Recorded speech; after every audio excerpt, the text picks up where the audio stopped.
Welcome back, everybody, to another What I Eat in a Day. For anybody new, hello, my name is Meg. I am lactose intolerant, I am gluten intolerant, and I eat on a phase 3 personalized low Fodmap diet.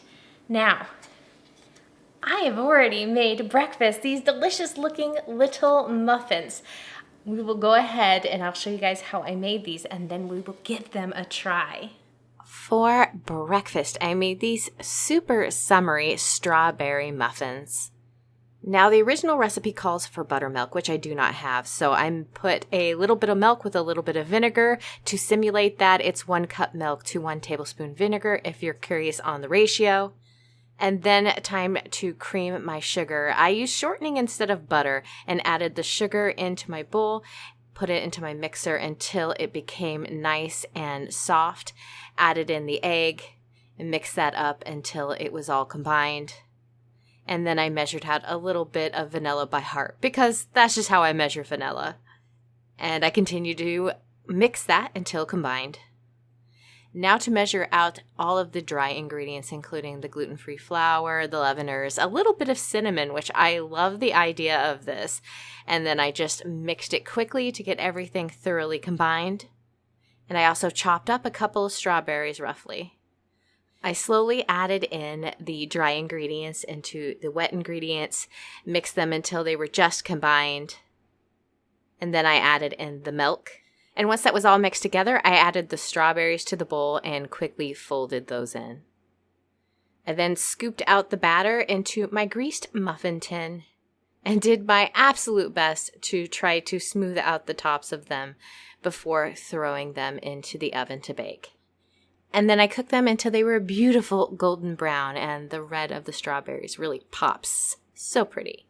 The muffins turned out super, super pretty. They don't look exactly like they did in the recipe, which if you're interested, I'll leave that link down in the description. But it probably is because I used a different flour and I have to cook things longer in my oven. My oven's just naturally a little bit cooler. But I don't mind. I think that this is actually prettier. I guess the ones in the recipe look more delicate, but I really like the look of these. I also want to show you guys the texture of the inside of these. Look at the texture of that. It's actually really, really nice. But let's go ahead and give this a try. I'm very excited about that. So let's just... That's really, really good. Holy smokes.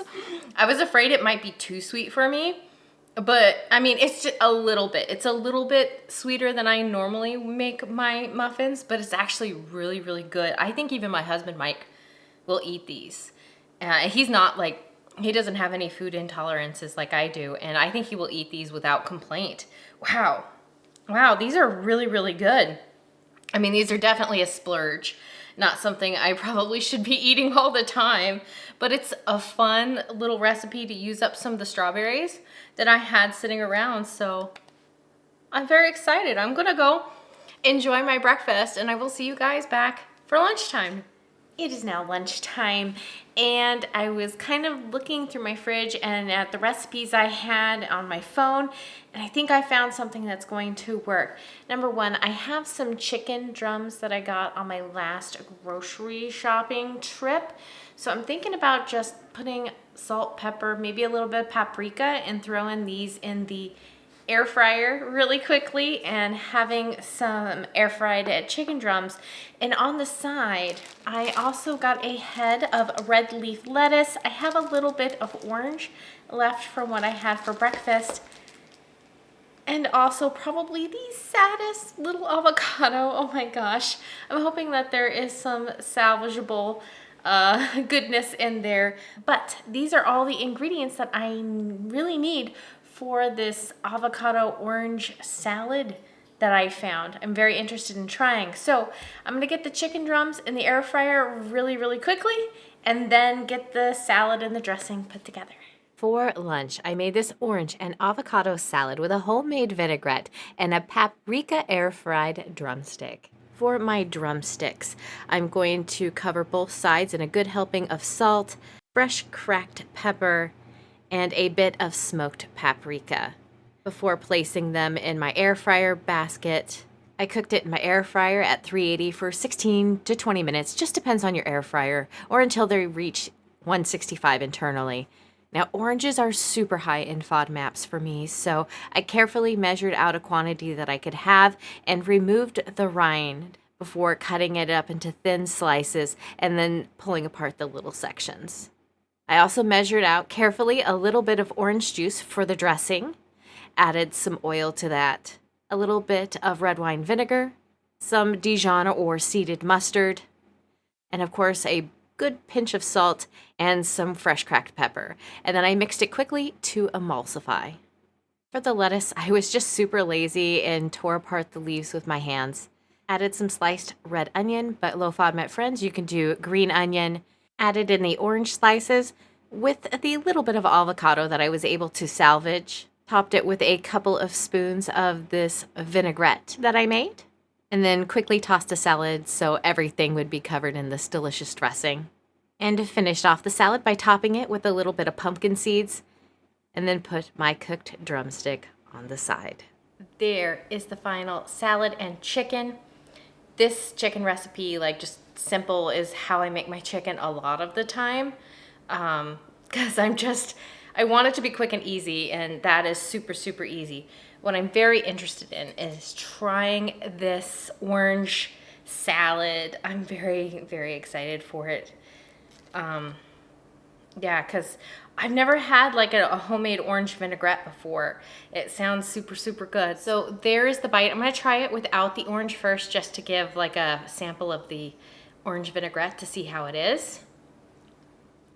That is a light, simple, and delicious vinaigrette.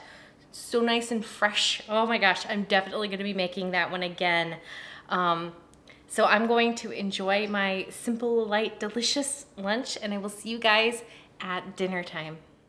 Dinner is red beans and rice. Though this is not a traditional recipe, it doesn't even use a roux, I was really interested in giving it a try, even though it is super high in like almost every FODMAP.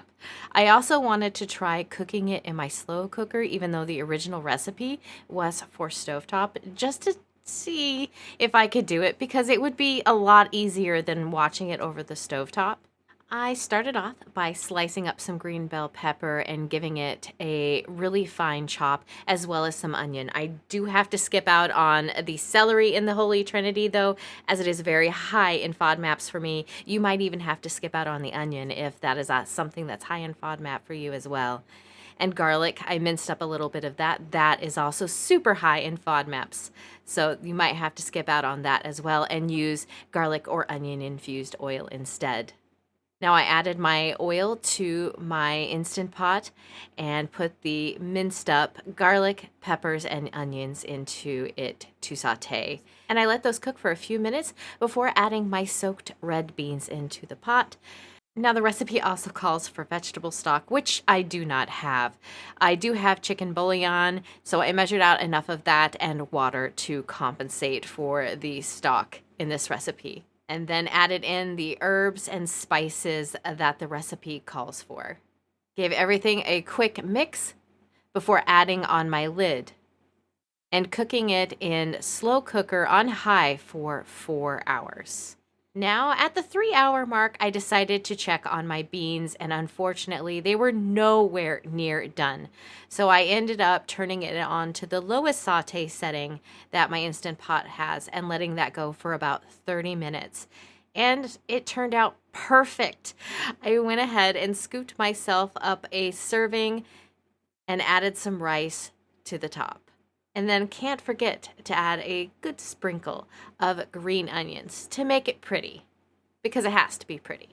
There is the finished red beans and rice.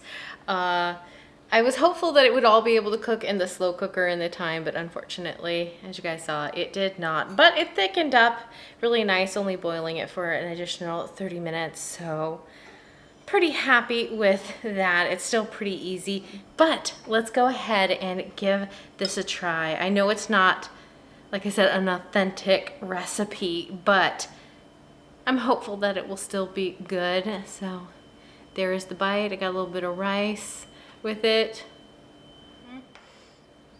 It's a little bit on the bland side for me. I will probably put a little bit of hot sauce on this.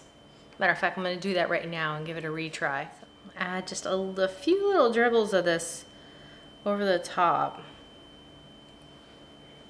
Gotta be careful because this is also very high in FODMAPs. All right, give it another try. That's what it needed. I needed that extra little kick. So would I make this recipe again? I don't know if I'd make this particular recipe again, but I'll eat it tonight. It's not bad.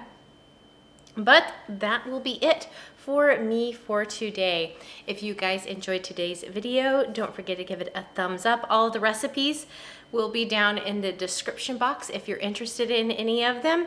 Don't forget to subscribe so that you don't miss out on any more content like this. And be sure to double check all the ingredients to see if they will work for you, because what works for me might not work for you. And I will see you guys back next time. Bye, guys.